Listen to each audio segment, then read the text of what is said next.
नमस्कार, आप देख रहे हैं आज तक। मैं हूं आपके साथ रोहित सरदाना। शाम के 5 बजने वाले हैं और वक्त हो गया दंगल का। कोरोना काल है और बंगाल में चुनाव अगले साल, इसीलिए सियासत के केंद्र में बंगाल है। जी हां, कोरोना की महामारी के बावजूद जितनी खिटपिट बंगाल और केंद्र सरकार के बीच हो रही है, उसने लोगों को सोचने पर मजबूर कर दिया है कि क्या यह सब कुछ चुनाव की तैयारी के लिए हो रहा है। कभी कोरोना के मरीजों की गिनती पर झगड़ा, कभी महामारी के बावजूद सांप्रदायिक मुद्दों पर विवाद, और अब प्रवासी मजदूरों की वापसी को लेकर केंद्र और बंगाल की सरकार आमने सामने।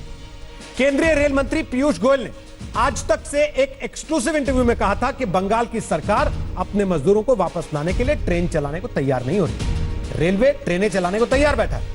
ममता बनर्जी ने इसके पहले ट्वीट किया था कि बंगाल की सरकार 105 ट्रेनों में मजदूरों की घर वापसी करा रही है, लेकिन रेल मंत्री का कहना है कि इतनी ट्रेनों में सिर्फ 1 लाख लोग ही वापसी कर पाएंगे, और रेलवे के मुताबिक अब तक बंगाल ने सिर्फ 9 ट्रेनों को ही मंजूरी दी है।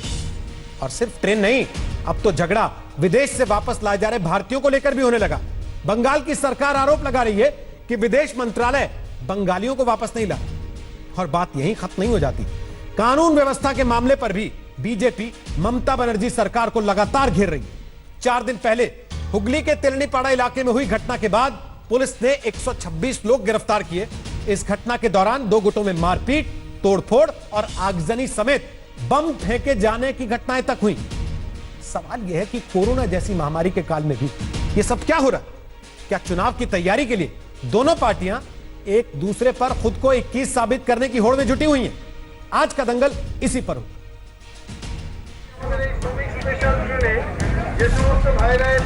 बंगाल के ये प्रवासी मजदूर शुक्रवार को श्रमिक स्पेशल ट्रेन से जलपाईगुड़ी पहुंचे। इनमें बेंगलुरु से आए दार्जिलिंग, जलपाईगुड़ी, अलीद्वारपुर और कूच बिहार के मजदूर हैं। इससे पहले भी बंगाल के प्रवासी मजदूरों को श्रमिक स्पेशल ट्रेनों से घर वापसी कराई गई थी, लेकिन मजदूरों की घर वापसी पर बंगाल की ममता सरकार घिर रही है, क्योंकि रेलवे कह रहा है कि बंगाल प्रवासी मजदूरों को वापस बुलाने में बेहद कंजूसी कर रहा है। रेलवे के मुताबिक राज्यों की मांग के आधार पर अब तक जिन 999 श्रमिक स्पेशल ट्रेनों की मंजूरी है, उसमें बंगाल के लिए सिर्फ 9 ट्रेनें हैं, जबकि श्रमिक स्पेशल ट्रेनों से सबसे ज्यादा मजदूरों को बुलाने वाला राज्य उत्तर प्रदेश है, जिसने 487 स्पेशल ट्रेनें चलवाई हैं। बिहार ने 254 श्रमिक स्पेशल ट्रेनों को राज्य में आने की मंजूरी दी है, यानी 75% से अधिक ट्रेनें सिर्फ यूपी बिहार आई हैं या पाइपलाइन में हैं। अब पश्चिम बंगाल के लाखों प्रवासी देश भर में मजदूरी करते हैं, लाखों। 8 तारीख की रात को जब माननीय गृह मंत्री जी ने पत्र लिखा और 9 तारीख की सुबह वो पत्र देश के समक्ष आया, तब तक सिर्फ 2 ट्रेनों की परमिशन पश्चिम बंगाल ने दी थी। उस दिन दोपहर को हमें मिला के 8 और ट्रेन लेंगे। आपको बताते हुए मुझे शर्म आती है कि वो भी सिर्फ 8 में से भी सिर्फ 5 ट्रेन पश्चिम बंगाल ने ली। मजदूरों की घर वापसी के मुद्दे पर पिछले हफ्ते केंद्रीय गृह मंत्री अमित शाह ने भी बंगाल की मुख्यमंत्री ममता बनर्जी को चिट्ठी लिखी थी और कहा था कि मुझे दुख है कि बंगाल सरकार मजदूरों को घर वापसी पर सहयोग नहीं कर रही है। गृह मंत्री की चिट्ठी पर टीएमसी ने जोरदार पलटवार किया था, लेकिन बीजेपी अब न सिर्फ श्रमिक स्पेशल ट्रेनों को लेकर बल्कि घर वापसी में तुष्टीकरण का आरोप भी बंगाल सरकार पर लगा रही है। आपको जान के आश्चर्य होगा कि जहां तक टीएमसी है वो इसमें भी एक कम्युनल एंगल देख रही है श्रमिकों को लाने में। अजमेर दरगाह से ट्रेन करके वहां से श्रमिकों को ले आती है। जो बंगाल के लोग अजमेर दरगाह में फंसे थे, वहां से तत्कालीन परमिशन देके ट्रेन करके अजमेर दरगाह से लोगों को ले आती है। किंतु बाकी जो बंगाल के लोग अन्य जगहों में फंसे हुए हैं, वहां से एक भी ट्रेन नहीं चलती है। बीजेपी के ताजा हमले से तिलमिलाई टीएमसी बीजेपी को मजदूरों की परेशानी पर आईना दिखाने की कोशिश कर रही है। Minister who has been all but absent during this monumental crisis when millions of poor migrant workers have been abandoned. These people could have been moved in a matter of days, 3 days, 4 days. ममता की मोदी सरकार से लड़ाई नई नहीं है, लेकिन corona के संकट काल में आर पार की नौबत है। यहां तक कि प्रधानमंत्री नरेंद्र मोदी के साथ वीडियो कॉन्फ्रेंसिंग में उन्होंने केंद्र पर संघीय ढांचे को तोड़ने का आरोप लगाया था। पॉलिमी साह के साथ हिमांशु मिश्रा, दिल्ली आज तक। तो आपको बता दें कि आज दंगल में हमारे साथ कौन कौन से मेहमान हिस्सा ले रहे हैं। हमारे साथ दिनेश त्रिवेदी होंगे जो कि सांसद हैं और साथ ही पूर्व केंद्रीय रेल मंत्री और स्वास्थ्य मंत्री रह चुके हैं। टीएमसी का पक्ष रखेंगे, स्वागत है आपका। हमारे साथ जीवीएल नरसिंह राव हैं, वो बीजेपी का पक्ष रखेंगे, वो राज्य के सांसद हैं। हमारे साथ लॉकेट चटर्जी होंगी, वो सांसद हैं, पश्चिम बंगाल से आती हैं और खास तौर पर उस इलाके में जहां 2 रोज पहले बेहद तनाव हो गया, वहां की बात वो आज सामने रखेंगी। और हमारे साथ इस समय अरविंद वाजपेयी आ गए हैं जो कि नेता हैं एलजेपी का पक्ष रखेंगे।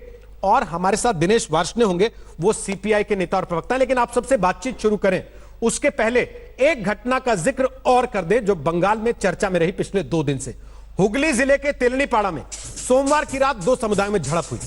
आरोप यह लगा कि कोरोना की गाइडलाइंस का उल्लंघन करने से रोकने पर एक गुट ने तोड़फोड़ की, जिसके बाद वहां पर तनाव काफी ज्यादा हो गया। पुलिस का दावा यह है कि इस मामले में 125 लोगों को कम से कम गिरफ्त में लिया गया है। लेकिन बीजेपी का आरोप है कि इस मामले में भी सांप्रदायिक राजनीति तृणमूल कांग्रेस की सरकार कर रही है। ये तस्वीरें जो हम आपको दिखा रहे हैं वो 11 तारीख की हैं, 11 मई 2020 की। तेलनीपाड़ा इलाका हुगली का, जहां पर यह तनाव हुआ और उसके बाद हालात कुछ देर के लिए बेकाबू हो गए।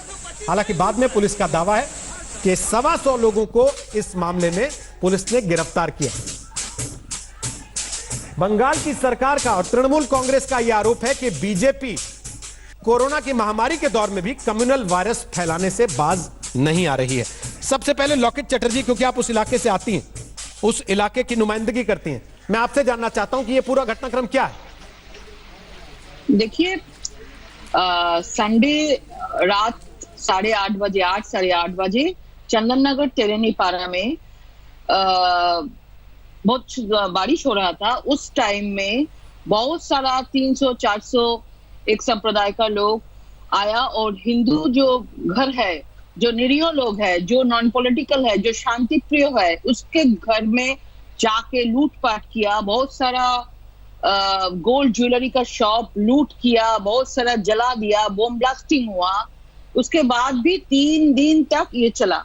ये पूरा तेलनीपाड़ा का अभी जो सिचुएशन है पूरा स्वसमान हो गया, एकदम कुछ भी नहीं है। लूटपाट हुआ, बहुत सारा जो प्रॉपर्टी भी था उनका बहुत सारा एकदम जला दिया गया, बॉम्ब ब्लास्टिंग भी हुआ। अभी तो पुलिस उधर है, इंटरनेट बंद है। मैं गई थी उधर, 2 दिन मैं गई थी, लेकिन मुझे रोका गया। सीपी ने मुझे मेरे साथ बात भी नहीं किया, नहीं मिला।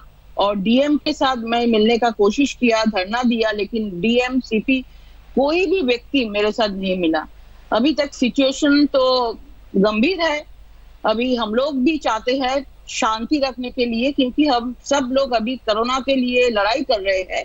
लेकिन पश्चिम बंगाल में चंदन नगर तेलनीपाड़ा में कोरोना के ऊपर जो लड़ाई, जो सांप्रदायिक लड़ाई चल रहे है, इसमें पश्चिम बंगाल का सरकार, मुख्यमंत्री को कुछ बोलना चाहिए, कुछ इंस्ट्रक्शन देना चाहिए और कड़ी की कड़ी सजा देना चाहिए। जो ही ये काम किया है उसको कड़ी सजा होना चाहिए। लेकिन कड़ी सजा तो ऐसे नहीं हुआ, क्योंकि बहुत सारा जो लोग दोष किया था उसको नहीं उठाया गया, लेकिन जो लोग एकदम कुछ भी नहीं किया उसको उठाया गया है। ये सब चल रहा है, सांप्रदायिक राजनीति चल रहा है। टीएमसी पार्टी, प्रशासन एक साथ होकर राजनीति कर रहे हैं। दिनेश जी, बड़ा आरोप है बीजेपी का कि टीएमसी और प्रशासन एक साथ होकर, एकजुट होकर लड़ रहे हैं और वो कह रहे हैं कि कोरोना से लड़ने के बजाय लोगों से लड़ रहे हैं। सबको मेरा नमस्कार और आशा है कि जो जितने भी पैनलिस्ट हैं वो सब के परिवार और सब ठीक सही रहेंगे।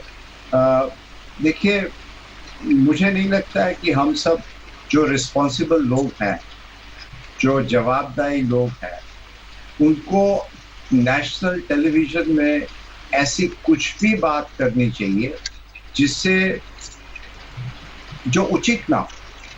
अब मेरे लिए हिंदू, मुस्लिम, क्रिश्चियन, सिख, ईसाई, जैन, माही, मेरे लिए सब हमारे सब सिटीजन्स हैं, सब भारतीय हैं सब हमारे भाई बहन हैं। तो मैं तो हिंदू या मुस्लिम या सिख की बात करूंगा ही नहीं, ये सब हमारे अपने लोग हैं, सब भारतीय हैं। तो इस विषय में प्रशासन पर सबको पूरा भरोसा। ये सब इलेक्टेड सरकार है, अपनी जगह पर सब प्रशासन है और सब अपनी तरह इंडिपेंडेंट है। जो ब्यूरोक्रेट्स हैं, जो पुलिस वाले हैं, वो सब जो जनता के लिए सही होता है वही करते हैं और जो कानून होता है उसी को वो लगाते हैं। इसके आगे पीछे मैं नहीं समझता हूँ कि हमें इस मामले को ऐसी कुछ बात करनी चाहिए जो उचित ना हो। आपकी पार्टी कह रही है कि बीजेपी कम्युनल वायरस फैला रही है। आपको लगता है कोरोना वायरस, आवाज बहुत कम आ रहा है जी सर, आपको लगता है कोरोना वायरस से लड़ने के बजाय राजनीतिक पार्टियां बंगाल में आपस में लड़ने पर ज्यादा जोर दे रही हैं? भाई, आपके सवाल में जवाब है कि इस वक्त पूरे दुनिया चाहती है एक हो जाए। हमारे जितने साइंटिस्ट हैं, डॉक्टर हैं, सभी और नर्सिंग स्टाफ, मेडिकल स्टाफ, सभी एकजुट होकर ये हमारी एक बड़ी लड़ाई है जिसको कहते हैं ये बहुत असाधारण समय है। उसमें हमें पूरे भारतवर्ष को एकजुट होकर जैसे प्रधानमंत्री समय समय से एक कुछ आदेश देते हैं, वो हम सब मानते हैं कि वो प्रधानमंत्री है, हमारे भी है, आपके हैं, पार्टी से ऊपर होना चाहिए। तो आपने जो सवाल पूछा उसी में जवाब है, उसीलिए मैं इसमें ज्यादा पढ़ता नहीं हूं। मैं तो यही कहता हूं कि आइए सब साथ मिलकर करें और मीडिया के बीच में जाकर ये सब ऐसा लगना कि हम लोग एक दूसरे पर ही कीचड़ उछाल रहे हैं और कोरोना जो साधारण व्यक्ति को तंग कर रहा है उससे हमारी लड़ाई नहीं है। तो मैं समझता हूं, देखिए चुनाव आएगा, इलेक्शन होगा, हार जीत होगी, जब अच्छे समय होंगे उस समय हम कुछ भी बात कर सकते हैं, मगर ऐसी बात नहीं करें जिसमें नागरिक को क्षति हो, खास करके गरीब। मैं आपके पास आता हूं सर अभी उस विषय को लेकर जिसका मंत्रालय आप पहले संभाल चुके हैं और मौजूदा रेल मंत्री ने कुछ बातें कही हैं जो टीएमसी की सरकार को, पश्चिम बंगाल की सरकार को चुभी हैं। उसके पहले लॉकेट चटर्जी जाएंगे, उनसे एक सवाल केवल और है। लॉकेट चटर्जी, मेरा सवाल यह है कि क्या ये झगड़े, ये तनाव, ये आरोप प्रत्यारोप इसलिए हो रहे हैं क्योंकि अगले साल चुनाव होने वाला है बंगाल में, वरना शायद मामला ठंडा रहता? देखिए, ये जो सिचुएशन है इसमें कोई राजनीति नहीं होना चाहिए।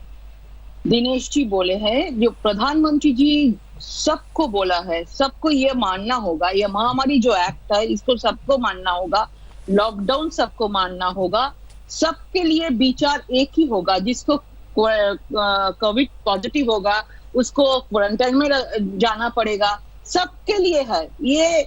एक हिंदू के लिए, मुस्लिम के लिए ऐसा कुछ नहीं है, लेकिन सब लोग मान रहे हैं ये, क्योंकि हम लोग चाहते हैं जल्दी जल्दी लॉकडाउन छोड़ के हम लोग जो नॉर्मल जो हमारा लाइफ सिस्टम है उसमें आ जाने का कोशिश कर रहे हैं। लेकिन इसमें कुछ लोग अगर हम लोग नाम बोल देंगे तो इसमें हो जाएगा बीजेपी सांप्रदायिक है। तो इसमें कुछ लोग कोविड टेस्ट नहीं कराएंगे, क्वारंटाइन में नहीं जाएंगे, पुलिस के साथ उनका लड़ाई हुआ, मारपीट हुआ, उसके बाद उसको पुलिस ने, प्रशासन ने उसको जो आगे से पूरा अटका दिया था पूरा सब कुछ देकर, लेकिन उन्होंने ये सब नहीं माना। उनको टेस्ट भी नहीं कराना है, क्वारंटाइन में नहीं जाना है, सिर्फ इसको फैलाना है। आप बोलिए, इसका तो विचार होना ही चाहिए, इसका तो विचार होना चाहिए। जब वो मुसलमानों हो जाता है तब लॉकेट चैटर्जी या बीजेपी बोलिए बहुत सांप्रदायिक हो जाते हैं। और जब उठाने का बात है, जो ये जो घटना घटी थी उसके बाद जब उठाने का बात है तो पुलिस ढूंढ के उसमें भी राजनीति कर रहे हैं। जो कुछ भी नहीं है, जो एकदम निरीह है, शांति प्रिय है, जिसका घर लूट हुआ है उसमें उसको उठाने वाला है, लेकिन जिन्होंने ये किया है उसको नहीं उठा रहा है। इसमें भी तो सांप्रदायिक राजनीति पुलिस ने कर रहे हैं, प्रशासन ने कर रहे हैं, तुष्टिकरण का राजनीति कर रहे हैं। शुक्रिया लॉकेट चटर्जी आज तक पर आने के लिए। लॉकेट चटर्जी बड़ा आरोप लगा रही है कि सांप्रदायिक राजनीति हो रही है। दिनेश जी, अब मैं आ रहा हूं रेल के मसले पर, उसमें भी आपकी सरकार पर सांप्रदायिक राजनीति होने का ही आरोप लगा। जो बात कल रेल मंत्री ने कही उससे एक कदम आगे आज संबित पात्रा बीजेपी के प्रवक्ता जिन्होंने प्रेस कॉन्फ्रेंस की वो ले गए।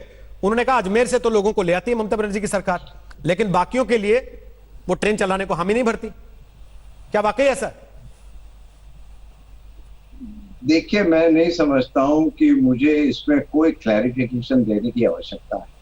ये मैं इसलिए कह रहा हूं कि आज सब खुला है, सब इंटरनेट पे है, सब सोशल मीडिया पे है। हमारी चीफ मिनिस्टर ममता जी ने बाकायदा प्रेस कॉन्फ्रेंस की है, बाकायदा सब चीफ मिनिस्टर 18 चीफ मिनिस्टर को उन्होंने चिट्ठी लिखी और कहा कि जितने भी लोग, चाहे वो बंगाली हो कि बंगाली ना हो, उस मायने में उनके लिए सब हिंदुस्तानी है, जिसको भी बंगाल आना है आइए, और उनके लिए जो भी व्यवस्था बंगाल में करनी पड़ेगी वो हम करने के लिए तैयार है। ये मार्च के एंड में कहा था ममता जी ने, ये है सब जगह पर है, ये रिकॉर्ड में है, तो आप रिकॉर्ड देख लीजिए और देखिए हम आपको ये दिखा रहे हैं। यहाँ पर 100 से ज्यादा ट्रेन की लिस्ट है, पता नहीं आप देख सकते हैं कि 100 से ज्यादा ट्रेन की लिस्ट है और ये लिस्ट एक दिन में नहीं बनती, और रेल ने खुद 100 ट्रेनें 100 से ज्यादा बंगाल के लिए दी है, तो वो कैसे हुआ? इसमें ऐसा होता है कि 3 मई से 7 मई तक, और हमारे पास सब चिट्ठियां हमारे पास है, आप कहें तो हम दिखा दें, और ये सब चिट्ठियां इंटरनेट भी में है। इन चिट्ठियों में चीफ सेक्रेटरी ने उनके काउंटर पार्ट, चाहे वो राजस्थान हो, चाहे वो केरला हो, चाहे वो कर्नाटका हो, चाहे वो हरियाणा हो, कि भैया आप बताएं कितने लोग आना चाहते हैं, उसके आंकड़े हमें दीजिए। तो देखिए इसमें बात बहुत बहुत सिंपल सी है कि एक स्टेट में जो रहते हैं, मान लीजिए उदाहरण के तौर पर राजस्थान, वहां के कुछ लोग बंगाल आना चाहते हैं। अब यहाँ बंगाल के प्रशासन को आंकड़े नहीं मालूम होंगे, वो तो राजस्थान सरकार को पता लगेगा कि यहाँ से 5,000 लोग आना चाहते हैं, 15,000 लोग आना चाहते हैं। उसी प्रकार उसी आंकड़े को लेकर राजस्थान सरकार या कर्नाटका सरकार केंद्र को लिखेगी कि यहाँ से 25,000 लोग बंगाल जाएंगे, उसके लिए आप रेल की व्यवस्था कीजिए। क्योंकि आंकड़े तो स्टेट के पास होते हैं, ठीक है, आंकड़े स्टेट के पास होते हैं, तो ये ये क्यों कर रहे हैं भैया? ये आज जो समय है वो हिंदुस्तान को एक रखने का। यदि हम चाहते हैं, और मैं भी ये चाहता हूं कि भारत अपने बलबूते पे रहे, मगर ऐसे आपसी झगड़ों में, और केंद्र बड़ा है सर, और मैं तो ये कहूंगा कि मैं तो ये कहूंगा कि पीयूष जी मेरे भी बहुत अच्छे दोस्त हैं जी। पीयूष जी को चाहिए कि एक टेलीफोन उठाए और ममता जी के साथ भी उनके संपर्क अच्छे हैं, और कहिए भैया दीदी आप बताइए क्या करें, कैसे करें, हम लोग को मिलजुल के करना है। उसकी बजाय यदि हम प्रेस में जाए, ट्वीटिंग में जाए, तो ये मैं समझता हूं देश के लिए अच्छा नहीं है। दिनेश जी, और एक चीज जो गरीब से गरीब, आप देखिए आज माइग्रेंट लेबर की क्या हालत हो रही है जी। नहीं सर, उनको देखकर दिल बैठ जाता है। ये हमारे भाई बहन है आके। नहीं सर, सवाल ये उठेगा ना कि ममता जी का दिल नहीं बैठा था क्या? उन्होंने वो चिट्ठी कब लिखी है जो चिट्ठियां आप दिखाना चाहते हैं? जरा उनकी तारीख भी देख ली जाए। उसके पहले एक बार जीवीएल इंटरव्यू करना चाह रहे हैं सर। मार्च के एंड में लिखी थी भैया, और ममता जी के दिल के विषय में आप नहीं जानते हैं। आप तो आज आए हैं, वो तो 35 साल से लड़ रही है। नहीं सर, इसीलिए हमने आपको बुलाया ना कि आप जानते हैं उनके दिल के विषय में, तो आप बताएं कम से कम। भैया अपनी सीमा में रहकर हमें बात करनी है। ठीक है सर। देखिए हम लोग यहाँ कोई कटघरे में आपके नहीं खड़े। नहीं, बिल्कुल आपको कोई कटघरे में नहीं खड़ा कर रहा, आपकी जनता ही कटघरे में खड़ा करती है सर आपको। हम लोग कटघरे में नहीं खड़ा करते, हम तो केवल जनता के सवाल आपके सामने रख सकते हैं। है ना, आज गरीब के साथ कोई खड़ी है तो ममता बनर्जी खड़ी। आप कह रहे हैं ममता बनर्जी खड़ी है, लेकिन अभी जीवीएल नरसिंह राव को सुन लेते हैं, क्योंकि उनके मंत्री और उनके सारे नेता एक सुर में कह रहे हैं कि आप लोग नहीं खड़े हैं साथ में। जीवीएल वो कह रहे हैं कि हमने तो चिट्ठी लिख दी थी, और ममता बनर्जी तो देश भर से बंगालियों को लाने को तैयार है। ये चिट्ठी दिख रही है आपको? बोलिए जीवीएल। मैं जवाब देना चाहता हूं। ये चिट्ठी दिख रही है? जीवीएल जवाब दे रहे हैं सर आपकी बात का। दिनेश त्रिवेदी जी सांसद हैं, पूर्व मंत्री हैं, रेल मंत्री रहे हैं, सज्जन हैं, बहुत जानकारी रखते हैं, बहुत इन्फ्लुएंशियल हैं। ममता बनर्जी खुद रेल मंत्री रह चुकी हैं, ये पूरा उनकी वर्किंग जानते हैं, लेकिन आज कुछ गलत तर्क प्रस्तुत करने की कोशिश कर रहे हैं। ये आपसे उम्मीद नहीं करते हैं दिनेश जी। दिनेश जी, हम आपसे सच सुनना चाहते हैं। सच ये है कि सबसे ज्यादा शोर मचाने वाले प्रदेश सबसे कम माइग्रेंट लेबर के लिए काम कर रहे हैं। उसमें ममता बनर्जी की सरकार, पश्चिम बंगाल की सरकार सबसे ऊपर है। और सच्चाई जनता को पता होना चाहिए। हम सच्चाई से परे होकर नहीं बात कर सकते हैं।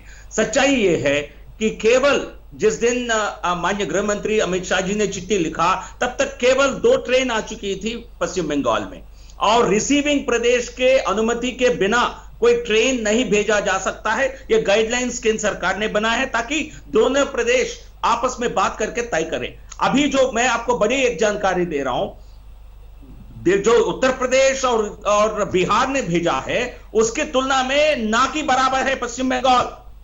3 घंटे में आप जिस प्रदेश में चाहते हैं पश्चिम बंगाल के मजदूर को लाने के लिए, सुन लीजिए 1200 ट्रेन रखा गया है। ट्रेन वेट कर रहे हैं आपकी स्वीकृति के लिए। आप अभी बताइए, अब हुआ 5:30 बजे, किस प्रदेश में आपको 8:30 बजे ट्रेन चाहिए बताइए, हम वहां ट्रेन आपके लिए लगाएंगे। किस प्रदेश से आप लाना चाहते हैं बताइए, क्योंकि आप नहीं चाहते हैं। आप सच्चाई से जनता को आप गुमराह नहीं कर सकते दिनेश जी। और केवल इस बात नहीं है, तबलीगी जमात के नाम कोई पत्रकार पूछते हैं तो ममता बनर्जी चिढ़ जाती है। अब तबलीगी के द्वारा जो संक्रमण हुआ है, एक करके कर लेते हैं ना। आप देश को छुपा रहे थे। सुन लीजिए, मैंने मुस्लिम और करके बात करते हैं ना। जीवीएल, क्योंकि आपने कहा मेहरबानी करके देश को मत लड़ाइए। और यदि 100 से ज्यादा लेकिन आप करते वही राजनीति है ना। 100 से ज्यादा दिनेश जी, मैंने बीच में आपको डिस्टर्ब नहीं किया। एक दिन में तो कुछ हुआ मैंने नहीं, आपका सम्मान किया। आप मेरे बात सुनिए। 3 तारीख से 7 तारीख दिनेश जी, मेरे बात आपको सुनना पड़ेगा, जितना भी आपके लिए इनकन्वीनियंट हो। आपने गाइडलाइंस का उल्लंघन हर स्तर पर किया है। सब आप अभी बता रहे हैं, हम सब कुछ आपके केंद्र सरकार के अनुसार हम काम कर रहे हैं। यदि ममता बनर्जी दिनेश जी प्लीज सुन लीजिए, मेरे बात ऐसा नहीं चलेगा। नहीं दिनेश जी, मेरी एक रिक्वेस्ट है आप दोनों लोगों इनको सुनना पड़ेगा। मेरी आप दोनों से एक रिक्वेस्ट है। आज पूरा एक मैंने कुछ बोला ही नहीं है राहुल जी। ये मेरे साथ अन्याय है, ये मेरे साथ अन्याय है, मुझे बोले तो दीजिए। आपको मौका मिलेगा, आप थोड़ा सा रुकिए तो सही। दिनेश जी, आप रेगुलर टीवी पर आते हैं, आप कुछ भी जानते हैं चीजों को, वो नहीं आते हैं, एक बार उनको बताने तो दीजिए। आप साथ में बोलते रहेंगे तो मैं कैसे बताऊंगा? आप थोड़ा सा इंतजार करें, मैं बोलता हूं उनसे। दिनेश जी, एक सेकंड। जीवीएल, मुझे भी नॉन स्टॉप बोलना पड़ेगा। एक सेकंड रुक जाइए। की तरह मुझे भी बोलना पड़ेगा। चीफ सेक्रेटरी ने लिखा। दिनेश जी, आपने दिनेश त्रिवेदी जी, दिनेश त्रिवेदी जी, कमेटी को अपने सहयोग नहीं। मैं 1 सेकंड के लिए आप दोनों की आवाज डाउन करते हुए मैं आप दोनों से एक रिक्वेस्ट कर रहा हूं, एक एक करके बोल लें। अगर आप दोनों एक साथ बोलेंगे तो किसी को समझ में नहीं आएगा। फिर कोई कितना भी बताता है कि हमने इतनी तारीख को चिट्ठी लिख दी थी और हमने इतनी सारी ट्रेन चला दी है। प्लीज मेरा रिक्वेस्ट है, आप दोनों से एक एक करके बोलें, एक एक करके अपनी अपनी बात रखें। 1-1 मिनट दोनों ले अपनी अपनी बात रखें। जिनको दस्तावेज दिखाने हैं दस्तावेज दिखाएं, जिनको आरोप लगाने आरोप लगाएं, लेकिन एक एक करके अपनी बात रखें। दिनेश त्रिवेदी जी, आपने जितनी बातें कही शुरू से लेकर अभी तक, जीवीएल नरसिंह राव ने सारी बातें सुनी। मुझे लगता है आपको भी कम से कम उनको सुनना चाहिए एक बार। उसके बाद आप अपनी बात रखें। आपको लगता है कि उनकी बातों में दम नहीं है, आप चिट्ठी रखें सामने, कोई आपत्ति नहीं कर रहा कोई। समय नहीं है। आप देखिए माइग्रेंट लेबर की क्या हालत हो रही है। अरे सर, आप कम से कम सुने तो सही उनके जवाब को। आप अगर ये तय करके बैठे कि केवल आप बोलेंगे, कोई दूसरा नहीं बोलेगा, तो कैसे चलेगा? मैं जो कह रहा हूं, दिनेश जी, उनकी बात तो सुन ले कम से कम आप। मैं झूठी बात सुनना नहीं चाहता हूं। अब झूठ भी आप तय कर देंगे खुद। आप झूठ और सच आप खुद तय कर देंगे। झूठ कराना चाहते हैं? ये चिट्ठी है। क्या ये झूठ है? चिट्ठी आपने कितनी तारीख की दिखाई और ममता बनर्जी का ट्वीट कितनी तारीख को आया सर की ट्रेन चल रही है? IMCT ने इंटर मिनिस्ट्रियल कमिटी शेड्यूल है, पूरे ट्रेन का शेड्यूल है यहाँ पर। नहीं रोहित जी, मुझे दिनेश जी, अब उनकी बात तो सुन लीजिए। ऐसा नहीं होगा जी। झूठ बात बोल अरे रहे हैं। दिनेश जी, आप उनकी बात तो सुन लीजिए। आप मंत्री रह चुके हैं, 2 मंत्रालय संभाल चुके हैं, रेल मंत्रालय आप खुद चला चुके हैं। उसके बाद भी आप अगर ये कहें कि नहीं जज मैं बनूंगा, तो सर ये तो उचित नहीं है ना। आप अपने तथ्य रख रहे हैं, वो अपने तथ्य रख रहे हैं। नहीं रोहित जी, जनता बने आपको, दर्शक बने, जो दिखा रहे हैं आपको, ये चिट्ठी नहीं ठीक है, आप अपने काउंटर करिए। आपने हिंदू मुस्लिम में रोहित जी, दिनेश जी, मैं आप दोनों से एक रिक्वेस्ट कर रहा हूँ, आप दोनों सीनियर लीडर्स हैं। आप करते हैं ना राजनीति, हम आपके आप करते हैं सांप्रदायिक राजनीति, लेकिन जब हम उसको आपको एक्सपोज करते हैं आपको दिक्कत होती है। भाई है, मेहरबानी करके ये सुन लीजिए, सुनने के बाद बोलिए। रोहित जी, मुस्लिम सब हमारे भाई है, मेहरबानी करके हिंदू मुस्लिम का मसला कौन मना कर रहा है? अच्छा सुन लीजिए, 107 ट्रेन, 1 मिनट का समय दीजिए मुझे। जो 107 ट्रेन की आप जो बात कर रहे हैं ना, एक दिन में 107 ट्रेन आपके लिए चला सकते हैं। ट्रेन का शेड्यूल कहां से आया? आप लगातार 1 महीने 107 ट्रेन चलाएंगे तभी आपको, आप ये बताइए, आप अपने मजदूर को ले पाएंगे राज्य में। ये रेल मंत्रालय ने दिया, ये कहां से आया? 107 ट्रेन एक दिन में भी चला सकते हैं आपके लिए, रेलवे चला सकती है, लेकिन आप चाहते हैं जून महीने तक जानकारी नहीं है, केवल 300 ट्रेन 107 ट्रेन चले। ये ट्रेन तो इसमें कितने लोगों को ले जाएंगे? वो कहां से 100 से ज्यादा? देखिए ये रोहित जी, मैं ऐसे डिबेट, दिनेश जी ऐसे डिबेट नॉर्मली नहीं करते हैं। आज वो कमजोर विकेट पर है, इसलिए डिबेट को खराब कर रहे हैं। दिनेश जी बहुत अच्छे डिबेट करते हैं, आज जानबूझकर आप झूठ पे झूठ बोल रहे हैं, जानबूझकर डिस्टर्ब कर रहे हैं ताकि जनता को सच्चाई न पता चले। आप बोलिए ना, आप सच्चाई, मैं आपको कह रहा हूँ 107 ट्रेन हम हर दिन चला सकते हैं आपके लिए। झूठ सुनने के आदि नहीं, हर दिन चलाएंगे तब भी आपके मजदूर 1 महीने के बाद भी लाखों लोग रह जाएंगे। आप चाहते हैं 2 महीने में एक ट्रेन चले, लेबर है उसको देखिए ना, तब आप रिक्वेस्ट करते हैं जब गृह मंत्री जी आपको चिट्ठी लिखते हैं। उसके पहले आपको बिल्कुल शेड्यूल आया, ये गृह मंत्री के पहले शेड्यूल आया है, ये देख लीजिए। लेकिन 107 ट्रेन से आप करेंगे क्या भैया? गृह मंत्री की चिट्ठी के पहले शेड्यूल आया, केवल 100 ट्रेन लेंगे तो मजदूर कहां जाएंगे? देखिए नहीं, मैं आपका जो अभी जो लेटेस्ट प्रपोजल है उस पर मैं सवाल उठा रहा हूं। आप जून महीने तक 107 ट्रेन लेकर के आप माइग्रेंट लेबर को कैसे रिलीफ देंगे ये बताइए ना। 1 लाख मजदूर बंगाल ले जाकर, आपके करोड़ों बंगाली माइग्रेंट हैं हर प्रदेश में। आप सुन ही नहीं रहे, आप ही बोल रहे हैं। नहीं, आपने बीच में डिबेट को खराब किया ताकि जनता को सच्चाई मालूम न मैंने खराब किया, आप झूठ बोल रहे हैं और वो सांप्रदायिक। मैं लेकिन अभी तक आपके प्रदेश में कितने ट्रेन आए थे और केवल 9 ट्रेन क्यों आए? मैं आपको कह रहा हूं आज रात को चाहिए था क्या 107 ट्रेन? आपको आज रात को या कल सुबह चाहिए क्या 107 ट्रेन? उपलब्ध कराएगी हुई है, शेड्यूल है, पूरा ट्रेन का शेड्यूल है, आप ले रहे हैं। आपको भी जान ट्रेन का शेड्यूल है। नहीं, लेकिन 107 ट्रेन 2 महीने में चला करके आप ये समस्या को कैसे खत्म करेंगे? माइग्रेंट लेबर पश्चिम बंगाल में केवल 1 लाख आना चाहते हैं। आज आप कहिए, आज ममता बनर्जी को बोलने दीजिए, मैं सभी को स्पेशल ट्रेन के लिए अनुमति देती हूं, सारे प्रदेशों को। आप एक स्टेटमेंट दिलाइए, मैं आपसे मैं चैलेंज कर रहा हूं। आप ममता बनर्जी को कहिए, मैं सभी प्रदेशों को, सभी मुख्यमंत्रियों को मैं ये सूचना देती हूँ, मैं तैयार हूँ, आप कहीं से भी ट्रेन भेजिए। जा रहा है भैया, झूठ नहीं, आप बोलिए ना ममता बनर्जी एक क्लीन सर्टिफिकेट दे दे। समय नहीं है। नहीं, ममता बनर्जी देखिए, आप कुछ करते नहीं है, आप कुछ कर नहीं रहे, आप कुछ कर नहीं रहे और राजनीति कर रहे हैं, इसलिए हम आपको एक्सपोज कर रहे हैं।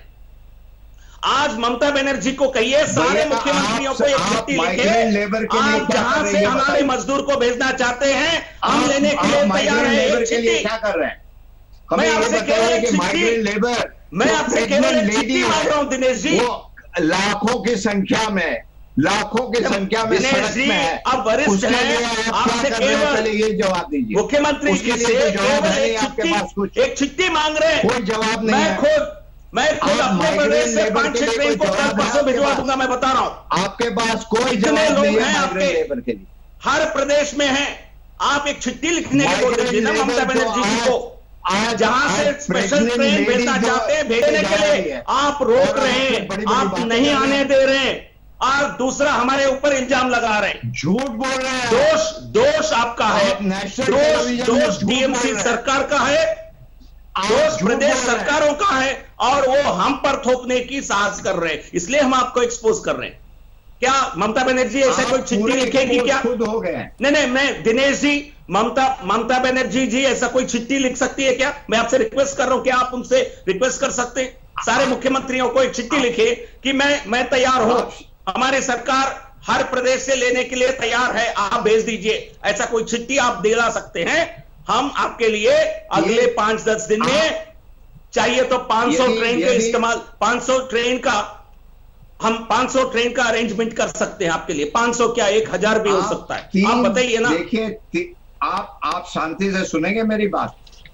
मैं सुनूंगा, आप नहीं सुन रहे थे इसलिए मुझे चिल्लाकर बोलना पड़ रहा है। मैं आपके साथ डिबेट में मैं बहुत शांति से बात करना चाहता हूं दिनेश जी। हमने पहले जी हमारे ओपनिंग रिमार्क्स में सब बात कर दी, और उसके बावजूद यदि आप कुछ बोल रहे हैं, हमने कहा ना 3 तारीख से लेकर 7 तारीख तक चीफ सेक्रेटरी और सब चिट्ठी मेरे पास पड़ी है। हम कभी ऐसी बात नहीं करते हैं जो तत्व हमने देखे नहीं है। चीफ सेक्रेटरी ने सभी स्टेट को लिखा है, मेहरबानी करके आप चाहिए, यदि एंकर साहब आप चाहिए, आपको भी हम चिट्ठी दे सकते हैं, आपका ईमेल आईडी हमको दे दीजिए, आप एक चिट्ठी दे दीजिएगा, ब्लैंकेट। दिनेश जी, मैंने तो आपसे केवल एक सवाल पूछा, जो कि आप ना तो सवाल सुनने को तैयार है ना जवाब देने को तैयार है। आप लगातार बोले चले जा रहे थे, मैंने तो छोड़ दिया बीच में कि आप दोनों सांसद हैं, इस देश की जनता देखे तो कि देश के 2 सांसद आपस में कैसे बात करते हैं टीवी पर बैठ के। आप पूर्व मंत्री हैं सर, मैंने तो छोड़ दिया कि देश की जनता देखे और खुद तय कर ले कि किन लोगों को सांसद चुना जाता है इस देश में, और वो संसद में जाके क्या करते होंगे जो टीवी पर बैठकर ये कर रहे हैं। आप ये कह रहे हैं कि मैं चिट्ठी दे देता हूं। सर मैं पूछ रहा हूं, ममता बनर्जी ने ट्वीट करके कब कहा कि हम ट्रेनें चला रहे हैं? और दूसरा सवाल, जो रेल मंत्री आरोप लगा रहे हैं कि 100 ट्रेन ममता बनर्जी ने हामी भरी, उसमें से प्रति ट्रेन 1200 लोग आ सकते हैं, कुल कितने लोगों की वापसी ममता बनर्जी करा रही है?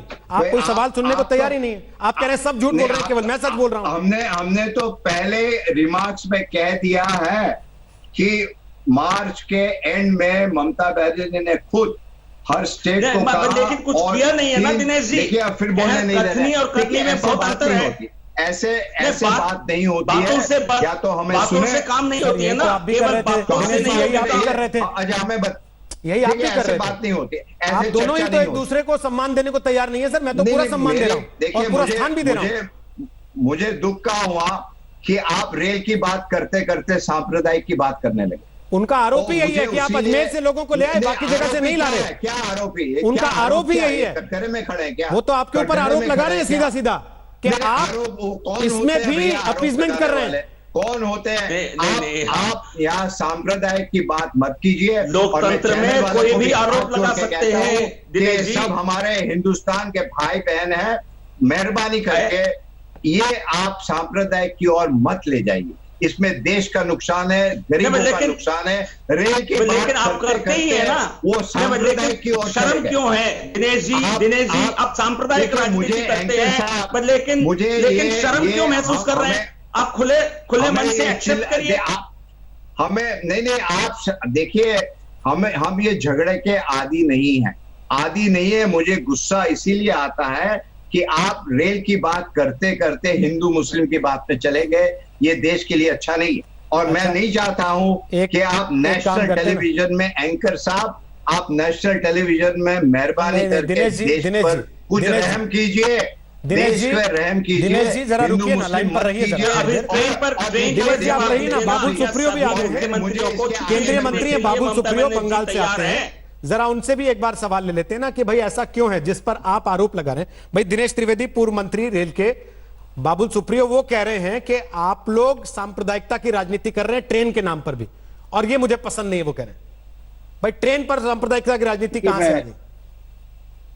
देखिए दिनेश जी के साथ मेरी अच्छी मित्रता है।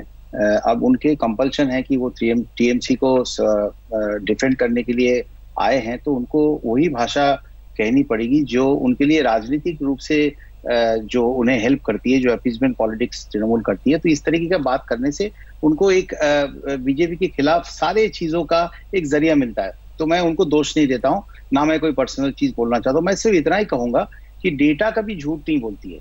देखिए डेटा अगर ये कह रही है कि अभी तक सिर्फ 9 ट्रेनें बंगाल पहुंची है और बाकी राज्यों की तुलना में अगर वो बहुत बहुत ज्यादा कम है, यूपी 300 के ऊपर काफी ऊपर चले गए, 200 के ऊपर और भी मध्य प्रदेश चले गए और सारे राज्यों में अगर ये दिखा रही है तो 9 ट्रेनें बंगाल के लिए दिखाना ये बिल्कुल अच्छी बात नहीं है।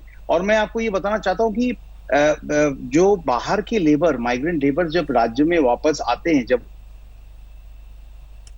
आवाज कट गई बाबुल आपकी। लॉकेट चटर्जी, जो बात बाबुल कह रहे थे मैं वापस आपके पास लेकर आ रहा हूं। वो कह रहे हैं कि डेटा झूठ नहीं बोलता, लेकिन दिनेश त्रिवेदी तो चिट्ठी दिखा रहे हैं। वो कह रहे हैं 107 ट्रेनें हम चलवाने को तैयार हैं और मार्च में हमने चिट्ठी लिख के दे दी सीएम की तरफ से। लॉकेट चटर्जी, एकदम ठीक कहा है, डेटा कभी झूठ नहीं बोलता है। आप और एक बात सुन लीजिए, जो लोग दूर दूर से ट्रेन जिसको नहीं मिला है, जो पैदल आ रहे हैं, उसमें सब राज्यों से उसको खाना सब कुछ दे रहे हैं। लेकिन उन्होंने खुद बोला है, जो माइग्रेंट वर्कर्स है खुद बोला है, जब उन्होंने पश्चिम बंगाल में घुसे, जब मुर्शिदाबाद जाने वाला का कुछ माइग्रेंट वर्कर्स है, तब पुलिस ने उसको बोला 500 रुपए दो, नहीं तो तुमको क्वारंटाइन में जाना होगा। तो इसमें तोलाबाजी भी चल रहा है। अभी पैदल आ रहे हैं सब लोग, ट्रेन नहीं मिल रहा है और पुलिस ने बॉर्डर में आके बोला, बंगाल बॉर्डर में आके बोला 500 रुपए हमको दो, नहीं तो तुमको क्वारंटाइन में जाना पड़ेगा। दिनेश जी जो है वो तो बड़े बड़े लीडर, बड़े बड़े मंत्रालय का बात कर रहे हैं, लेकिन हम लोग एकदम जमीन का बात कर रहे हैं। पश्चिम बंगाल में जमीन का क्या सिचुएशन है वो बात कर रहे हैं। जो ट्रेन अभी आ रहे हैं, जो 2-3-7 ट्रेन आया, उसमें क्या श्रमिकों को क्वारंटाइन रखने के लिए इंफ्रास्ट्रक्चर भी नहीं है। जो लोग हमारा जो हुगली जिला में जो डानकुनी स्टेशन है हमारे पास में ही है, वहां से लोग श्रमिक ने स्टेशन में आया, वो घर चला गया। आप सोच लीजिए कितना खतरे में है वो इलाका। कुछ भी नहीं है, क्योंकि बंगाल में कुछ इंफ्रास्ट्रक्चर भी नहीं है और ट्रेन का जो दिनेश जी बोल रहे हैं वो ठीक नहीं बोल रहे हैं। ठीक, दिनेश जी बोलिए अपनी बात, फिर बाबुल आपके पास आ रहा हूं। दिनेश जी बोलिए। जूम में है दिनेश जी, लाइव प्रोग्राम चल रहा है। दिनेश जी आवाज आ रही है मेरी?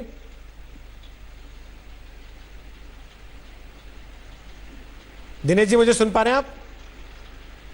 शायद दिनेश जी से लाइन कट गई, वो दूसरे लाइन पर। बाबुल सुप्रियो, उनका बड़ा आरोप यह है कि आप इस राहत के काम में भी किसी ना किसी तरीके से सांप्रदायिकता को लेकर आना चाहते हैं। इसीलिए आज जो बीजेपी की प्रेस कॉन्फ्रेंस हुई उसमें आप लोगों ने यह कहा कि साहब देखो अजमेर से ले आए, बाकी जगह से नहीं ला रहे।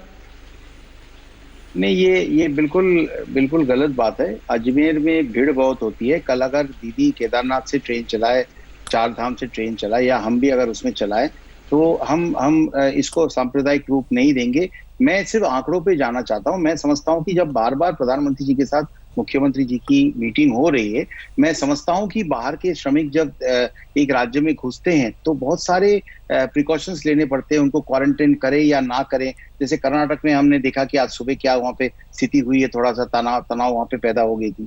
तो बंगाल में जब वो आए, उनको कैसे क्वारंटाइन करे, कैसे उनकी बंदोबस्त करे, हजारों की संख्या में जब लोग वापस आएंगे, तो इसमें दिक्कतें राज्य सरकारों को होती है। शुरुआत में थोड़ा वक्त भी लग सकता है ये पूरी बंदोबस्त करने के लिए। लेकिन थोड़ी देर पहले दीदी ने ये बात कही कि अगले 30 दिन में हम 105 ट्रेन चलाने के लिए हम रेडी है। लेकिन अगले 30 दिन में 105 ट्रेन अगर आप चलाएंगे तो बाकी स्टेट जब 400 के करीब पहुंच गए, अभी तक हम 9 पे क्यों रुके हैं?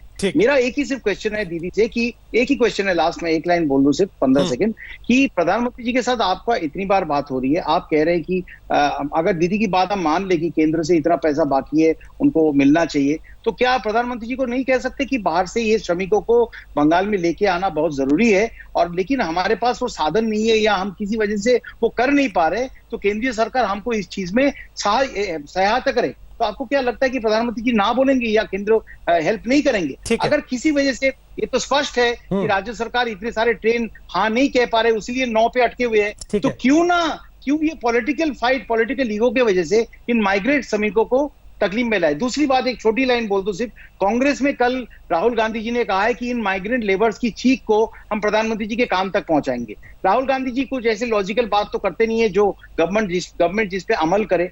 जो कांग्रेस शासित राज्य है उनका आंकड़ा देखिए, कितने ट्रेन वो अपने राज्यों में श्रमिकों को वापस लाने के लिए चलाए। वो चाहते हैं कि ऐसे माइग्रेंट लेबर सड़कों पे चले और वो चीखे चिल्लाए तकलीफ में आ जाए और उस चीख को बाबुल सुप्रियो आप सरकार के मंत्री हैं केंद्र की, पार्टी के नेता बाद में हैं और केंद्र की सरकार के मंत्री पहले हैं जो देश चला रही है इस समय। तो अगर केंद्रीय रेल मंत्री जब ये बता रहे हैं कि छत्तीसगढ़ ने, राजस्थान ने, पश्चिम बंगाल ने ट्रेनें नहीं चलाई, तो ये भी तो बताएं ना सर, उत्तर प्रदेश और बिहार के मजदूर वो क्यों पैदल भाग रहे हैं? उनके लिए तो ट्रेनें चल रही हैं। इसकी तो जवाबदेही उनकी अपनी सरकारों की है ना सर।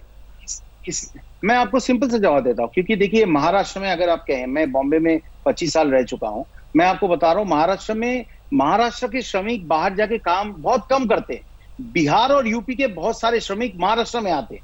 वैसे बिहार और यूपी से सबसे ज्यादा संख्या में श्रमिक जो है वो बाहर के राज्यों में काम करते हैं। ये सच्चाई है, इसको मानना पड़ेगा। और इसीलिए ये दो राज्य जो है सैकड़ों ट्रेन अगर चला रहे हैं तो भी मजदूरों के लिए कम पड़ रहे हैं। अगर 350 पौने 400 ट्रेन चली है, अगर बिहार ने चलाई है, अगर उत्तर प्रदेश ने चलाई है, तो लिहाजा ये तो लॉजिकल बात है कि बहुत सारे श्रमिक अपने घर पे पहुंचे। लेकिन इतने सारे बिहार और उत्तर प्रदेश के भाई हमारे बाहर के राज्यों में काम कर रहे हैं कि सबको उन ट्रेनों में जगह नहीं मिली है, उससे यूपी और बिहार और ज्यादा ट्रेन चलाने की कोशिश कर रहे हैं। लेकिन कुछ लोग जो है वो तकलीफ में है तो वो इंतजार भी नहीं कर सकते, हम उसकी दर्द को समझ नहीं पाएंगे। दिनेश जी से आपकी बात का जवाब लेता हूं, पे चलना जो आपने ये कहा लॉजिक है, मैं आपको पॉलिटिक्स नहीं कर रहा। ठीक, जो आपने कहा मैं उस पर दिनेश जी से जवाब लेता हूं। दिनेश जी आपको मेरी आवाज आ रही होगी, अब उम्मीद करता हूं। बाबुल सुप्रियो ये कह रहे हैं कि 9 ट्रेन चली है केवल और 30 दिन में 100 ट्रेन चलाकर वो लक्ष्य हासिल नहीं कर पाएंगे, ट्रेन ज्यादा होनी चाहिए थी।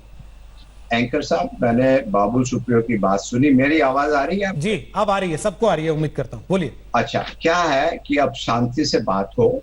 बाबुल जी मेरे बहुत ही अच्छे मित्र हैं, नरसिम्हा राव भी अच्छे मित्र हैं, मगर हमने प्रोग्राम के आरंभ में ही तत्व आपके सामने रख दिए और वो तत्व हम बार बार दोहराने की जरूरत नहीं होती है। बहुत प्यार से, बहुत शांति से सब तत्व रख दिए। 160 ट्रेन का स्केड्यूल भी बना हुआ है और ट्रेन कैसे चलती है, जैसे हमने उदाहरण भी दिया था कि राजस्थान से यदि 25,000 माइग्रेंट बंगाल आने वाले हैं तो वो उनको पहले बताया कि भाई 25,000 माइग्रेंट आने वाले हैं, उसी प्रकार से ट्रेन का जो आवंटन होता है वो राजस्थान सरकार केंद्र सरकार को बोलती है कि यहाँ से 25,000 जाएंगे, क्योंकि बंगाल में रहकर हमें तो पता नहीं होगा कि कौन है, कहां से क्या आना चाहता है।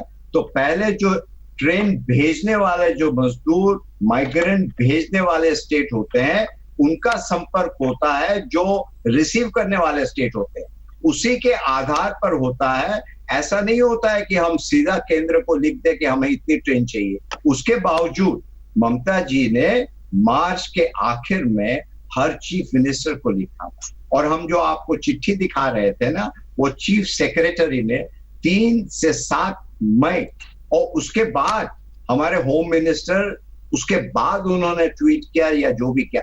एक दिन में ट्रेन नहीं हो सकती, ये तो पहले से चल रहा है। मेरा कहने का एक ही मकसद है और मैं बहुत शांति से कहना चाहता हूं कि ये चुनाव की लड़ाई चुनाव के टाइम में, अभी तो भारत पर जो पूरे दुनिया पर जो विपत्ति आई है उसको हम लोग को सबको मिलजुल कर लड़े। यहाँ हिंदू मुस्लिम, ये मुसलमान ने ये कहा, हिंदू ने ये कहा, उसके ये बात के लिए, ये डिबेट के लिए हम तैयार नहीं है और हम करेंगे भी नहीं, क्योंकि मेरे लिए सब हिंदुस्तानी है। और उसी लिए हमने बीच में जब टोका था, क्योंकि मुझे सही माने में देश की पड़ी है, मैं समझता हूँ नरसिम्हा राव को भी पड़ी होगी, तो इसमें आज ये हिंदू मुस्लिम करने की आवश्यकता नहीं है। ट्रेन की बात है और फिर माइग्रेंट लेबर की, जो आपने भी सही कहा कि भाई प्रेग्नेंट विमेन वो अपने पति उसको खींच कर, ट्रॉली खींच के ले जा रहा है। आज वो दृश्य ऐसा है, जब पार्टीशन का जो दृश्य था वैसा ही दृश्य हमारे सामने आ रहा है। ठीक है, तो इसको लेकर यदि हम लोग मिलकर, उसको भी हम लोग को मिलकर करना है, वो भी हमारे भाई बहन है, वो चाहे यूपी के हो, कर्नाटक के हो, आंध्र प्रदेश के हो, हम सब आपस में भाई हैं। सर वो आप तो कह रहे हैं कि हम सब आपस में भाई हैं। 1 सेकंड लगेगा, हम खत्म कर सर टीवी पर तो सारे कहते हैं आकर कि आपस में भाई हैं। देखिए, लेकिन दिक्कत कहां आती है? देखिए आप, अब प्रॉब्लम क्या है कि हम लड़ने के लिए तैयार नहीं है। इस प्रकार कि 4 आदमी को बिठा दिया। सर मैं तो केवल बाबुल सुप्रियो से आपकी बात करा रहा हूँ और पहले भी केवल जीवीएल से करा रहा था, लेकिन तब आप सुनने को तैयार नहीं थे उनको। अब आप प्रॉब्लम ये है ना एंकर साहब कि आप बीच में बोलते हैं। सर मैंने उसीलिए पूरा हमारी समय दिया बात पूरी आपको, होती नहीं है। लेकिन 40 मिनट अभी के उसकी बात प्रोग्राम में पूरी नहीं अगर होती 3 है। लोग बात करने वाले हैं तो ये आपको भी समझना होगा ना सर कि दूसरा नहीं, आदमी भी कह बोलेगा। दिया ना हमने। 2 लोग इस हमने पैनल में कह ऐसे हैं दिया। जिनको अभी तक बोलने का मौका नहीं मिला है, आप इस बात को जानते हैं? भैया हमने कह दिया, हमारी 2 बात लोग इस जो पैनल थी, में ऐसे हैं जो हमने अभी कह तक दी। बोल नहीं पाए। भैया हमने हमारी बात जो कहनी थी वो हमने हाँ तो कह सर दी केवल कहना कि नहीं है ना, सुनना भी है। सच्चाई सब तो अब जरा सामने है। बाबुल सुप्रियो को सुन भी तो हो लीजिए एक गया बार, ना, वो आपकी जो बात पर पूछा जवाब दे रहे हैं जो उसका आपने जवाब कही दे दिया। कि उनको मैं क्यों एक आपत्ति छोटी है सी आपकी बात बात से से। दिनेश दा, बाबू सुप्रियो, दिनेश दा, बोलिए। दिनेश दा, हाँ, बताइए। एक छोटी सी बात। बाबू जी छोटी- आई होप आपका स्वास्थ्य वगैरह ठीक है, आई होप परिवार सब ठीक है। I am doing fine sir, thank you so much. एक छोटी सी बात Thank मैं you. बताऊं, देखिए आप थोड़ी देर के बाद फेसबुक में जाके देख सकते हैं। मुझे ऐसा लगा था कि आसनसोल में कोई ट्रेन की स्टॉपेज नहीं है, उतने ट्रेन आ नहीं रहे, लेकिन आसनसोल के बहुत सारे लोग बाहर हैं। मैं फेसबुक पे एक पोस्ट किया कि आप लोग प्लीज, मेरा आसनसोल का ऑफिस का नंबर मैंने दिया और मैं बोला कि फेसबुक में आप लोग लिखिए आप लोग कितने बंगाली कौन से राज्य में कहाँ कहाँ ठहरे हुए हैं। आप प्लीज वहां पे उस फेसबुक में 1 घंटे के बाद जाके देखिए। इस वक्त as I talk to you मेरे पास 645 लोगों की लिस्ट है।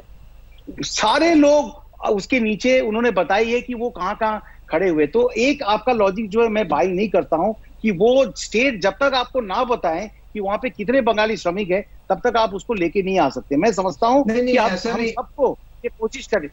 सबको ये कोशिश करनी पड़ेगी कि हमारे जो कॉल नंबर्स है, जो हमारे टोल फ्री नंबर्स है, वो सही काम करे। और अगर इंदिरा दीदी का पॉपुलर ट्विटर फेसबुक पेज है, वहां पे अगर लोगों को अगर रजिस्टर करने के लिए बिठाए, अगर मैं 10 आदमी को बिठा के वो रजिस्टर बना सकता हूं तो सरकार जरूर बना सकती है। ये मैं आपको एक उपाय बता रहा हूं, ठीक है। मैं आपकी आलोचना नहीं करता। ठीक है सर, आप दोनों का धन्यवाद। नहीं, मैं जीवीएल बात- जाने से पहले केवल एक कमेंट आपसे ले रहा हूं। 2 करोड़ यात्री रेलवे ले जा सकता है हर दिन एक जगह से दूसरी जगह। क्या आप तैयार हैं इस समय की रेलवे सारी ट्रेनें चला दे? और दूसरी बड़ी बात यह है सर कि केवल ट्रेन को लेकर इतना झगड़ा क्यों हो रहा है? बसेस चला देते ना सर, बस चला देते, कम से कम छोटी दूरियों के लोग वो एक जगह से दूसरी जगह पैदल जाने को मजबूर नहीं होते। नहीं रोहित जी, ट्रेन केंद्र सरकार के अधीन केवल रेल संस्था है। केंद्र सरकार सर, कितने राज्यों में आपकी सरकारें भी तो हैं? वगैरह नहीं है, वहां बस चल रही है क्या? जो ट्रेन हैं, बट लेकिन हमारी ट्रेन की यूटिलाइजेशन कहाँ हो रही है? बहुत डिमांड तो बहुत पहले चीखने में बहुत बड़े बड़े लोग बड़े डिमांड किए, राज्य सरकारों ने 1200 ट्रेन लगाए, वो कहाँ चल रहे हैं? 3 घंटे में कहीं भी ट्रेन उपलब्ध करा सकते हैं, ये सरकार का ये अभी एक 1200 ट्रेन लगाए हैं, वो कह रहे हैं कि वही यूज नहीं हो पा रही हैं क्योंकि राज्य इस पर मांग नहीं रख रहे हैं। मसला यह है कि असल में इस महामारी में भी राजनीति ज्यादा हो रही है और काम कम हो रहा है। बंगाल में क्या चुनाव है, सिर्फ इसीलिए तनाव है? माफी चाहते हैं अरविंद वाजपेयी और मनोजीत मंडल, दोनों से कमेंट आज ले ही नहीं पाए। आपने देखा किस तरीके से यह बहस लगातार गर्म होती चली गई, लेकिन बेहतर होता अगर राजनीतिक पार्टियां जनता को फायदा पहुंचाने के लिए आपस में गर्मा गर्मी करती, ना कि पॉइंट स्कोर करने के लिए। नमस्कार, मैं हूं अंजना ओम कश्यप। हमें उम्मीद है ये वीडियो आपको पसंद आया होगा। लेटेस्ट खबरों के लिए यूं ही देखते रहिए आज तक, और इस वीडियो के पसंद आने पर लाइक, शेयर एंड सब्सक्राइब करना ना भूलें।